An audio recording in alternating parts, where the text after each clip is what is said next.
अगर आपने बिना पवित्र आत्मा के, बिना पाकरू के, बिना बदलाव के, बिना उसके रिश्ता मजबूत किए आप सीधी प्रार्थनाएं करते जा रहे हो तो गलत है। प्रार्थनाएं अधूरी रहेंगी। मसीह में आकर भी आपको स्ट्रगल, मसीह में आकर भी समझ नहीं आया, मसीह में आकर भी। और सुनिए, ये हैरानी वाली बात नहीं है। क्यों?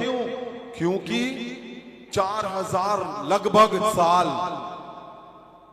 यशाया के बाद प्रभु यीशु को पृथ्वी पे आने में बीत गए और अब भी हम इंसान मनुष्य इंतजार कर रहा है। ये गलत है।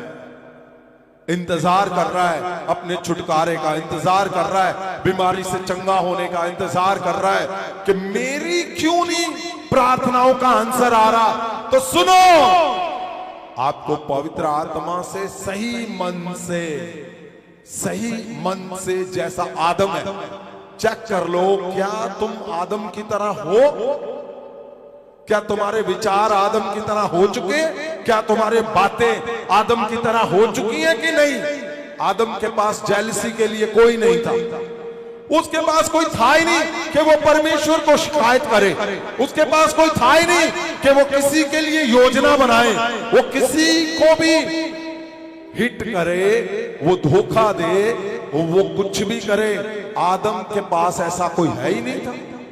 उसके पास एक ही था, परमेश्वर। उसकी महिमा करने के सिवा उसके पास कोई नहीं था। क्या आपके पास ऐसा है कि आपके पास कुछ है जेलसी करने के लिए? आपके पास कुछ है नफरत करने के लिए? आपके पास कुछ है चोरी करने के लिए? आपके पास कुछ है झूठ बोलने के लिए? अगर है तो प्रार्थनाएं अधूरी रहेंगी। क्यों? क्योंकि पवित्र आत्मा ऐसी अद्भुत शक्ति है जो हिलेगे नहीं। वो एक ही साइड में रहता है हमेशा। कौन से? प्रभु यीशु के साइड में। उसने नहीं देखना आपको कितना समय हो चुका परमेश्वर में आए हुए। आप बुढ़े हो गए हो, आप बच्चे हो, आप यंग हो, आप अकेले हो, आपका कोई नहीं है, आप बेचारे हो, कोई फर्क नहीं पड़ता। आप परमेश्वर के पास, पवित्र आत्मा के पास गहरे रिश्ते में हो या नहीं? अगर आप हो, गहरे रिश्ते में हो, तो बस तुम्हारा एक शब्द सदा का छुटकारा ले आएगा। तुम्हारा अपना छुटकारा, तुम्हारे बच्चों का छुटकारा लेकर आएगा। सुनिए, ये बात सिंपल नहीं है। ऐसा नहीं है कि आपने कोशिश की और हो गया। नहीं, मेरी बात से सहमत हो जाओगे तुम। मुश्किल है भाई,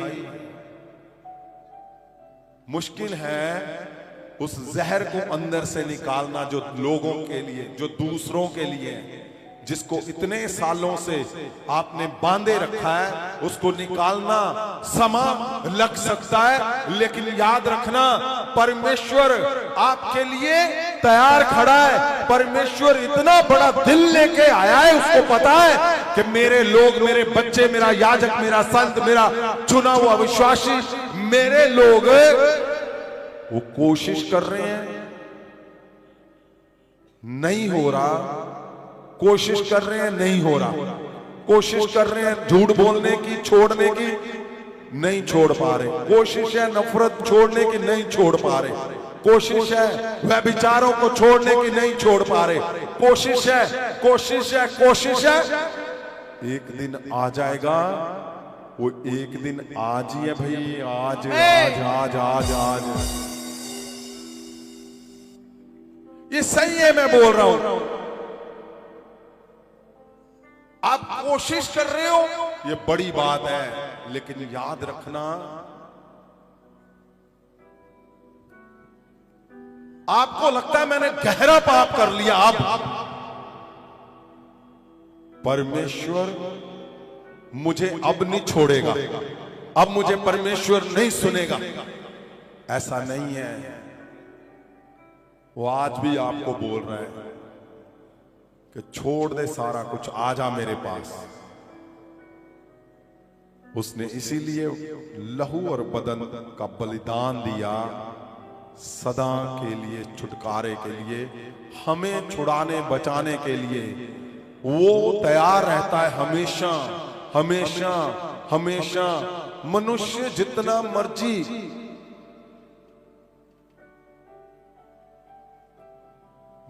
मर्जी समय लगा लो, लेकिन सबसे अहम खास बात क्या है? खास बात है पवित्र आत्मा जी के साथ रिश्ता, संबंध। खास बात है कि आपने, सबसे बड़ी बात क्या है? आपने रिश्ता बनाया और बदलाव शुरू कर दिया। बदलाव शुरू हो चुका है तो क्या बदलेगा? क्या क्या बदलाव किया आपने? क्या आपने बदलाव किया? आप अपने अंदर के नहीं किया, आपने किया ना? क्या क्या बदलाव किया? आदतों में है, अपनी आदतों में, स्वभाव में। जीसस,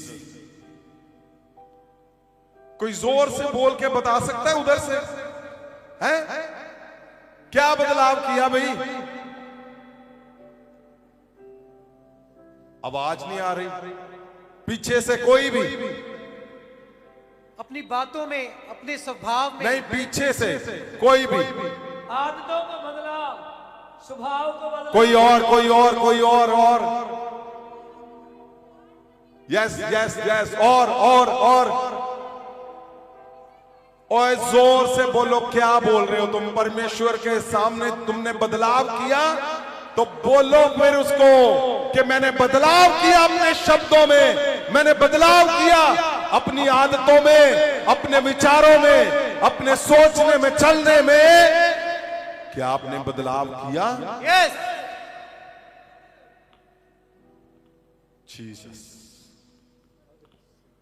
आपने बदलाव किया है, आपने रिश्तों को मजबूत किया है। ये बहुत बहुत बड़ी बात है। क्यों? जहां पे हम तीसरे हिस्से में हो, वहां पे क्या लिखा है? करना जरूरी है, वरना आपका जीवन, आपके बच्चों का जीवन, उनके बच्चों का जीवन, उनके बच्चों का जीवन ऐसे ही व्यर्थ चलता जाएगा। और सही बता रहा हूं, अगर बदलाव ना हुआ, अगर रिश्ता मजबूत ना हुआ, यहां क्या लिखा है? प्रार्थनाएं भी नहीं कर सकते हो सही ढंग से। ना प्रार्थनाएं कहीं पहुंचनी है, ना कहीं सुनी जानी है, और ना ही कोई रिजल्ट आना है। क्यों? क्योंकि प्रार्थना भी उसी के अंदर से होकर, पवित्र आत्मा, पाक रूह ही प्रार्थनाओं को परमेश्वर तक लेकर जाता है। और अगर उसी के साथ रिश्ता नहीं है, अगर बदलाव ही नहीं किया, वो तुम्हारे अंदर से होकर नहीं बोल रहा, तो बहुत मुश्किल इस पृथ्वी पे मनुष्य के जीवन में बनी रहेगी, बहुत मुश्किल बनी रहेगी। अगर आज मुश्किल बनी हुई है, आज मुश्किल बनी हुई है, सिचुएशनें खराब है, तो क्या करना है? अगर सिचुएशनें खराब है, मुश्किलें बनी हुई हैं, कुछ भी समझ में नहीं आ रहा,